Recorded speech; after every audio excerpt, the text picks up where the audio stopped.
आइए जानते हैं आज की देश और दुनिया की सबसे महत्वपूर्ण और ताजा खबरों पर नजर डालते हैं। पर अभी तक आपने इस वीडियो को लाइक नहीं किया तो लाइक कर दीजिए। राष्ट्रीय सुरक्षा रणनीति सम्मेलन शुरू। देश की सुरक्षा को लेकर आज बड़ा अपडेट सामने आया है। राष्ट्रीय सुरक्षा रणनीति सम्मेलन शुरू हुआ है। इसमें आतंकवाद, घुसपैठ और साइबर खतरे पर चर्चा हो रही है। गृह मंत्री अमित शाह ने सुरक्षा एजेंसियों को उपलब्ध जानकारी का बेहतर इस्तेमाल करना और कृत्रिम बुद्धिमत्ता आधारित विश्लेषण बढ़ाने का निर्देश दिया है। अधिकारियों के अनुसार इसका उद्देश्य अलग अलग सुरक्षा चुनौतियों की पहचान कर उनसे निपटने के लिए मजबूत और अच्छी व्यवस्था तैयार करना है। NIA की 5 राज्यों में छापेमारी। राष्ट्रीय जांच एजेंसी ने साइबर आतंकवाद मामले में देश के 5 स्थानों पर छापेमारी की है। कार्रवाई महाराष्ट्र, गुजरात, तेलंगाना, बिहार और दिल्ली में हुई। मामला ऑपरेशन सिंदूर के दौरान सरकारी वेबसाइटों पर हुए साइबर हमलों से जुड़ा है। जांच में 54 सरकारी वेबसाइटों को निशाना बनाने वाले DDoS हमलों की बात सामने आई है। एजेंसी यह बात पता लगा रही है कि हमले के पीछे कौन कौन लोग और संगठन थे। मणिपुर में CRPF अधिकारी को गोली लगी। मणिपुर में मंगलवार को सुरक्षा से जुड़ी घटना सामने आई है। प्रारंभिक जानकारी के अनुसार नागा और कुकी गांवों के बीच गोलीबारी के दौरान CRPF के एक सब इंस्पेक्टर को गोली लगी। घायल अधिकारी को सेनापति जिला अस्पताल में इलाज के लिए ले जाया गया है। सुरक्षा बल स्थिति पर नजर रखे हैं। इलाके में तनाव को देखते हुए स्थानीय स्तर पर सुरक्षा व्यवस्था बढ़ाई गई है और घटनाक्रम की जांच जारी है। भारत और चीन के बीच सीमा मुद्दे पर महत्वपूर्ण बातचीत आज बीजिंग में हो रही है। राष्ट्रीय सुरक्षा सलाहकार अजीत डोभाल और चीन के वरिष्ठ अधिकारी वांग यी विशेष प्रतिनिधियों की बैठक में शामिल है। यह दोनों देशों के बीच सीमा मामले पर 25वें दौर की बातचीत है। बैठक में सीमा पर शांति और स्थिरता, सैनिक तनाव कम करने तथा आगे संबंध सुधारने के रास्तों पर चर्चा होने की उम्मीद है। गुरुग्राम में बारिश के कारण घर से काम की सलाह। गुरुग्राम में भारी बारिश और जल भराव के कारण मंगलवार के लिए कई कार्यालयों और स्कूलों को घर से काम और पढ़ाई की सलाह दी गई है। जिला प्रशासन ने लोगों से अनावश्यक यात्रा से बचने को कहा है। लगातार बारिश के कारण सड़कों पर पानी जमा हुआ है और यातायात प्रभावित हुआ है। मौसम विभाग ने भी दिल्ली, NCR सहित कई क्षेत्रों में बारिश और तेज हवाओं को लेकर चेतावनी जारी की है।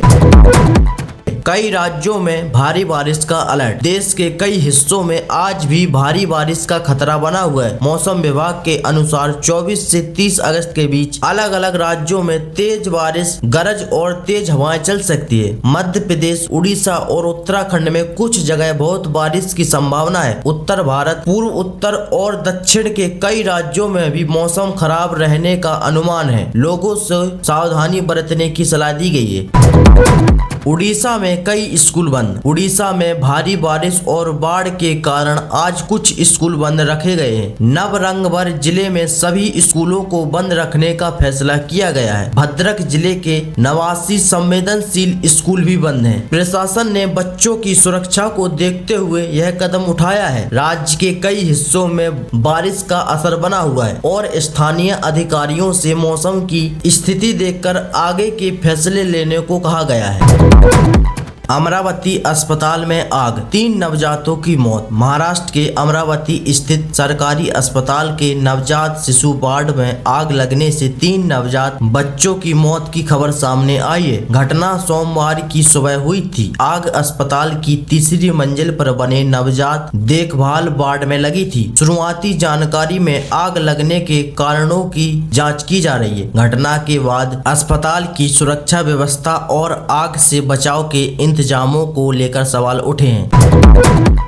गुजरात छात्रावास में रैगिंग का गंभीर आरोप। गुजरात के एक छात्रावास में कथित रैगिंग और मारपीट का मामला सामने आया है। शिकायत के अनुसार कुछ वरिष्ठ छात्रों ने एक छात्र को चप्पलों और डंडों से पीटा, उससे काम करवाया और जबरन सिगरेट पीने को कहा। आरोप है कि वीडियो बनाकर उसे डराया भी गया। पुलिस मामले की जांच कर रही है। कॉलेज और प्रशासन से भी घटना के बारे में जानकारी ली जा रही है और दोषियों पर कार्रवाई कार्रवाई की बात कही गई है। 36 साल पुराने मामले में आरोपी गिरफ्तार। थाने में क्रिकेट अंपायर पर बल्ले से हमला करने के मामले में 36 साल से फरार एक व्यक्ति को गिरफ्तार किया गया है। पुलिस के अनुसार आरोपी पर पुराने मामले में कार्रवाई लंबित थी और वह लंबे समय से फरार चल रहा था। गिरफ्तारी के बाद पुलिस ने पुराने रिकॉर्ड की जांच की है। अधिकारी यह भी पता लगा रहे हैं कि आरोपी इतने वर्षों तक कानून की पकड़ से कैसे बाहर रहा और वह कहां रह रहा था। मौत की सजा पाए कैदी पर सुप्रीम कोर्ट में सुनवाई। सुप्रीम कोर्ट ने केरल सरकार से मौत की सजा पाए एक कैदी की याचिका पर जवाब मांगा है। कैदी ने केरल की जेल से असम की जेल में स्थानांतरण की मांग की है। अदालत ने राज्य सरकार का पक्ष जानने के लिए नोटिस जारी किया है। मामले में आगे की सुनवाई अदालत के निर्देश के अनुसार होगी। याचिका में कैदी ने जेल स्थानांतरण के पीछे अपनी परिस्थितियों और सुरक्षा से जुड़े कारण बताए हैं। तृणमूल कांग्रेस के नेता अभिषेक बनर्जी ने 20 बागी सांसदों के खिलाफ अयोग्यता की कार्रवाई में देरी को लेकर सुप्रीम कोर्ट का रुख किया है। पार्टी चाहती है कि लोकसभा अध्यक्ष इस मामले में जल्द फैसला लें। याचिका पर आज सुनवाई की बात सामने आई है। मामला सांसदों की सदस्यता और अयोग्यता से जुड़ा है। अदालत इस मुद्दे पर संबंधित पक्षों की दलील सुनकर आगे की दिशा तय कर सकती है। नागरिकों के निजी डेटा पर सुप्रीम कोर्ट चिंतित। सुप्रीम कोर्ट ने निजी कंपनियों के जरिए नागरिकों की संवेदनशील जानकारी के इस्तेमाल को लेकर चिंता जताई है। अदालत के सामने ऐसा मामला आया जिसमें निजी तकनीकी व्यवस्था के माध्यम से भविष्य निधि और आयकर से जुड़ी जानकारी तक पहुंच और सत्यापन की बात कही गई। अदालत ने केंद्र से इस तरह के डेटा के गलत इस्तेमाल को रोकने के उपायों पर जवाब मांगा है। नागरिकों की निजी जानकारी की सुरक्षा पर जोर दिया गया है। मिजोरम के विवाह कानून को चुनौती। मिजोरम के विवाह और तलाक से जुड़े एक कानून को सुप्रीम कोर्ट में चुनौती दी गई है। याचिका में कानून की कुछ व्यवस्थाओं पर सवाल उठाए गए हैं और उन्हें महिलाओं के खिलाफ बताया गया है। अदालत में मामले पर सुनवाई की प्रक्रिया आगे बढ़ रही है। याचिकाकर्ताओं का कहना है कि कानून में मौजूद कुछ प्रावधान समानता और अधिकारों से जुड़े संवैधानिक सिद्धांतों के अनुरूप नहीं है। अब सरकार और संबंधित पक्ष अपना पक्ष रखेंगे। देश में मानसून कमजोर रहने की चिंता। भारत में इस साल मानसून की स्थिति चिंता बढ़ा रही है। एक रिपोर्ट के अनुसार 24 अगस्त तक देश में सामान्य से करीब 13% कम बारिश हुई है। जून में कमी ज्यादा रही, जबकि जुलाई में स्थिति कुछ सुधरी थी। अगस्त में फिर बारिश कम रही। कमजोर मानसून का असर खरीफ फसलों, मिट्टी की नमी और किसानों की आय पर पड़ सकता है। मौसम विभाग अगस्त के अंत में सितंबर के लिए अपना आधिकारिक अनुमान जारी करेगा। कच्ची चीनी के आयात पर बड़ा फैसला। भारत ने कच्ची चीनी के आयात को लेकर बड़ा फैसला किया है। सरकार ने एक निश्चित मात्रा तक कच्ची चीनी को बिना आयात शुल्क लाने की अनुमति दी है। इसका उद्देश्य घरेलू बाजार में उपलब्धता बनाए रखना है और कीमतों पर दबाव कम करना है। सरकार और उद्योग के आंकड़ों के आधार पर आयात की मात्रा तय की गई है। इस कदम का असर चीनी मिलों, व्यापारियों और खाद्य बाजार पर पड़ने की उम्मीद है। निर्मला सीतारमण की कनाडा अमेरिका यात्रा। वित्त मंत्री निर्मला सीतारमण आज से कनाडा और अमेरिका की यात्रा पर जा रही हैं। यात्रा के दौरान वह निवेशकों और बड़ी कंपनियों के अधिकारियों से मुलाकात करेंगी। सरकार का उद्देश्य भारत में निवेश बढ़ाने और कारोबार से जुड़े अवसरों को सामने रखना है। यह दौरा ऐसे समय हो रहा है जब वैश्विक व्यापार में कई बदलाव चल रहे हैं। भारतीय अर्थव्यवस्था और निवेश के लिए नए अवसर तलाशना यात्रा का अहम हिस्सा है। भारत में पहला टोकन आधारित कॉरपोरेट बॉन्ड जारी करने की योजना पर काम चल रहा है। रिपोर्ट के अनुसार यह प्रक्रिया सितंबर में शुरू हो सकती है। इसमें ब्लॉकचेन तकनीक का इस्तेमाल करके बॉन्ड जारी और दर्ज किए जाने की व्यवस्था बनाई जाएगी। सरकार और वित्तीय संस्थान डिजिटल तकनीक के जरिए बाजार को आसान और तेज बनाने की संभावनाएं देख रहे हैं। योजना लागू होने पर भारतीय वित्तीय बाजार में यह महत्वपूर्ण तकनीकी प्रयोग माना जाएगा।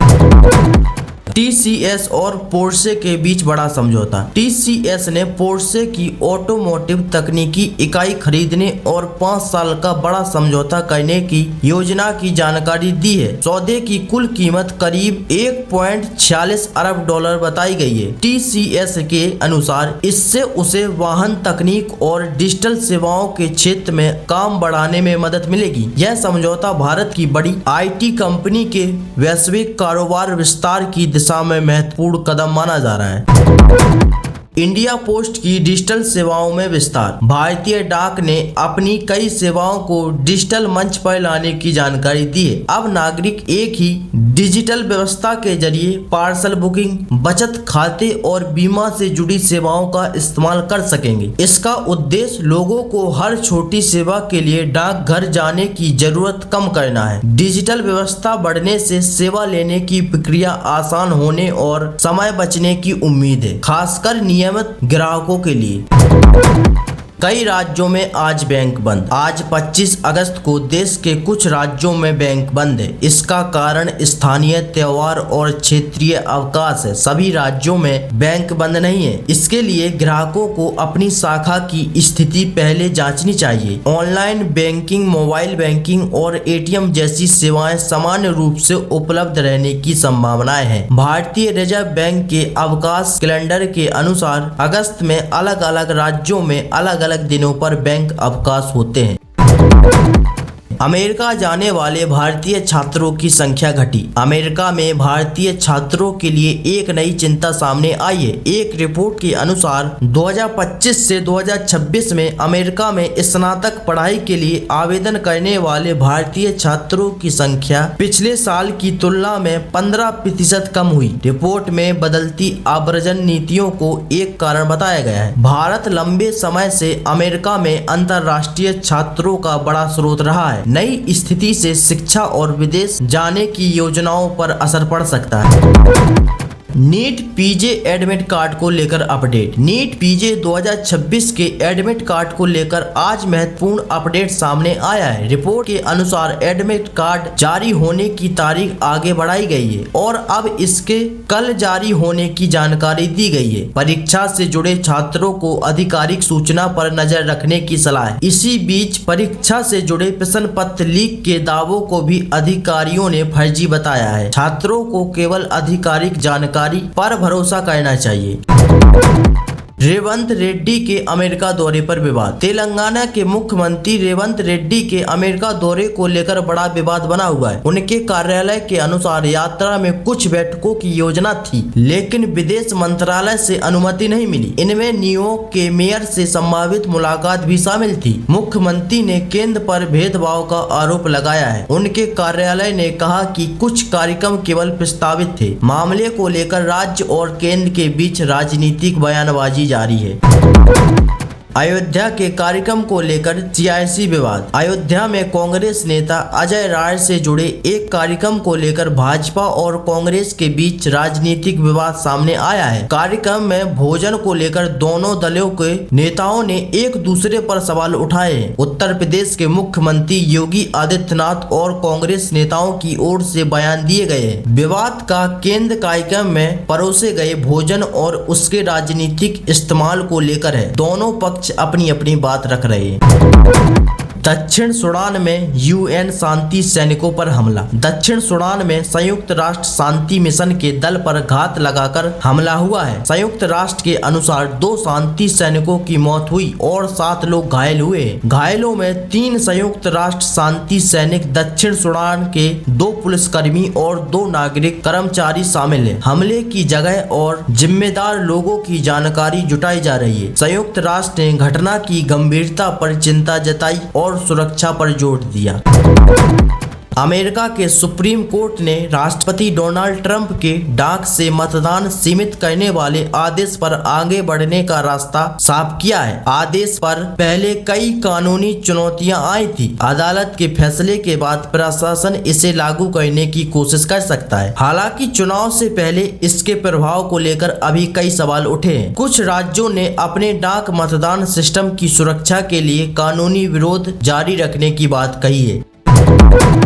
अमेरिका ने ईरान पर नए प्रतिबंध लगाए। अमेरिका ने ईरान पर नए प्रतिबंधों का दायरा बढ़ाया है। अमेरिकी वित्त मंत्री स्कॉट बेसेंट ने करीब 60 लोगों को, संस्थाओं और जहाजों पर कार्रवाई की घोषणा की है। अमेरिका ने ईरान के साथ कारोबार करने वाले देशों को भी चेतावनी दी है और कहा है कि उन पर आगे आर्थिक कार्रवाई हो सकती है। चीन की बड़ी वित्तीय संस्थानों को इस सूची में शामिल नहीं किया गया। ईरान ने अमेरिकी कदम का जवाब देने की चेतावनी दी है।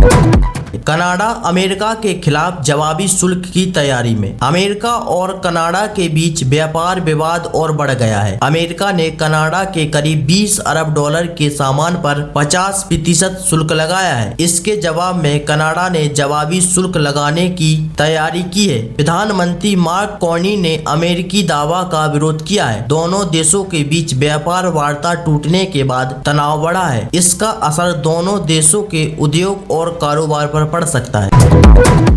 फ्रांस में स्कूलों में मोबाइल फोन पर रोक की तैयारी। फ्रांस में नए स्कूल सत्र से हाई स्कूल में मोबाइल फोन के इस्तेमाल पर रोक लागू करने की तैयारी है। संसद ने जुलाई में इस संबंध में कानून को मंजूरी दी थी। सरकार का कहना है कि स्कूलों में मोबाइल का इस्तेमाल कम करने से पढ़ाई और छात्रों के ध्यान पर सकारात्मक असर पड़ सकता है। नियम नए सत्र से लागू करने की तैयारी है और स्कूलों को इसके लिए व्यवस्था करने को कहा गया है।